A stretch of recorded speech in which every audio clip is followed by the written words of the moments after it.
Hi, it's Ray McNamara. This is how to improve the solo set part 3.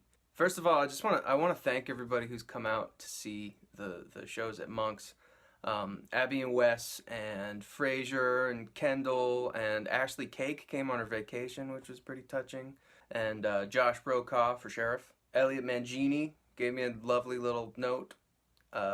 Thomas Bruce of the Electrozone Hang, Ixie, and Alyssa Dirksen, who played with me last week. We swapped mini sets. We did like 4 songs each back and forth all night. It's really fun. So thank you for playing, and also thank you for doing that goofy video with me last week. If you didn't see it, we did a funny video, and can you still put links on YouTube? Click on wherever that is. Speaking of sharing that time with other musicians, I have a bunch of them coming up. On October 10th, we're going to have Richie Stearns, and his picture is on my wall over there because he's kind of a hero of mine.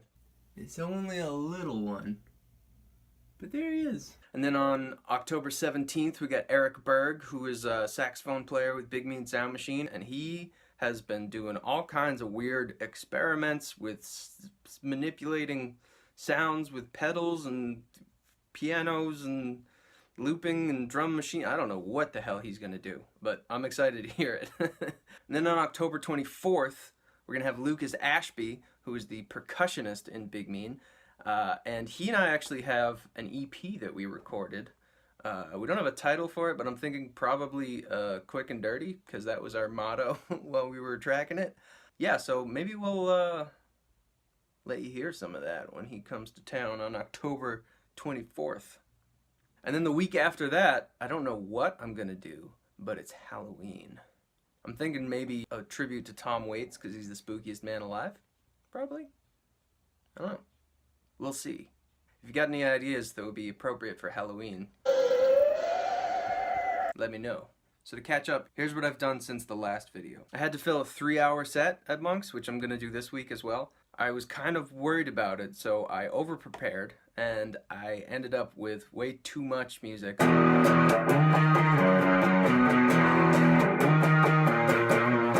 I had to cut a bunch of songs during the set, which is great because now it means I can vary the set every time I play, even when I'm playing 3 hours. But now I can really focus on getting 1 song a week really good. So another thing you may have noticed is that this is new. Look, I got a new live rig thing. It's still a work in progress. What I've done is I just have this chunk of wood and I slapped a bunch of Velcro on it so that I can move this stuff around. Let's take a look at this. So what's really new about this is this little guy. Look at this little, it's like a Juno, but it's like the size of a book. Look, I have tiny hands too. And it's polyphonic. You can play chords. So what's great about this too is that I can sequence it. I could actually do all of the stuff I've been doing solo with this rig. But now that I have 2 synths, I really want to use both of them. Trouble with that is that it's hard to fit all of that stuff in one case, and then if I have to unplug, you see how many cables there are? It's a pain in the butt. It would be really great if I could have a case where I just open the case and everything's all set, and I just plug it into the wall, and I take the audio out and put it into the mixer, and then I'm done. That's my ultimate goal. But I don't know if I can do that with the MS-20. Which I love, but it might not be practical. I have a potential solution. My new friend Eric Aceto is an electronics wizard, and he just dropped a whole buttload of these PCBs on me. This one here is a Euro rack. It's a modular thing, and it's a whole synth voice on its own. I'm pretty sure it's just 1 oscillator and 1 filter, but that's all I really need, because as long as it's got CV input, I can use this sequencer to play it, and I can even put this thing sideways and like fit it in a case that's like the space of right there. And on top of that, if I want to expand it, I got options. So the other thing that I did was I worked on some stories.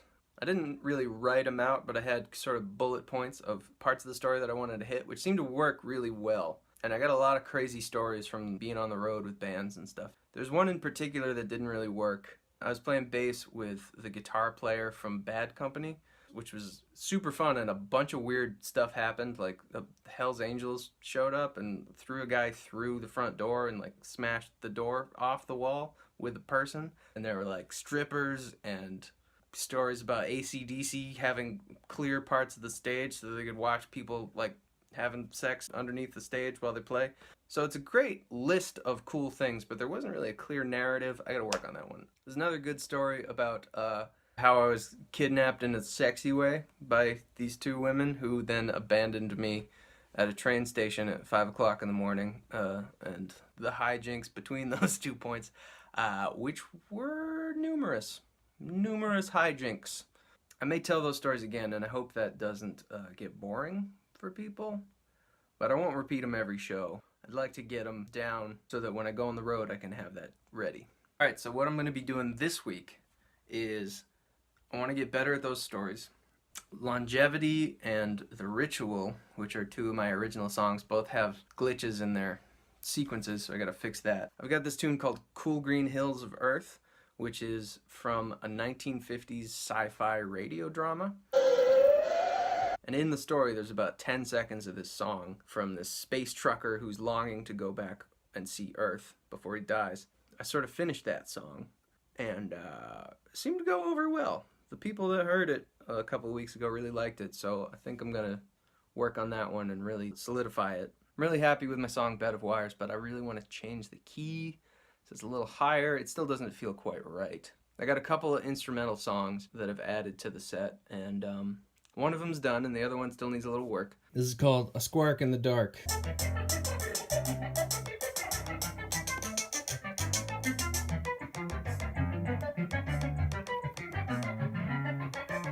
This one's unfinished. It's called Blorpy Bazingo.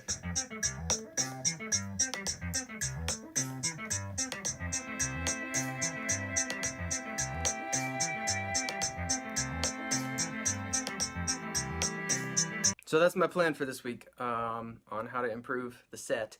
Come to Monks, 7 to 10. I'll be there.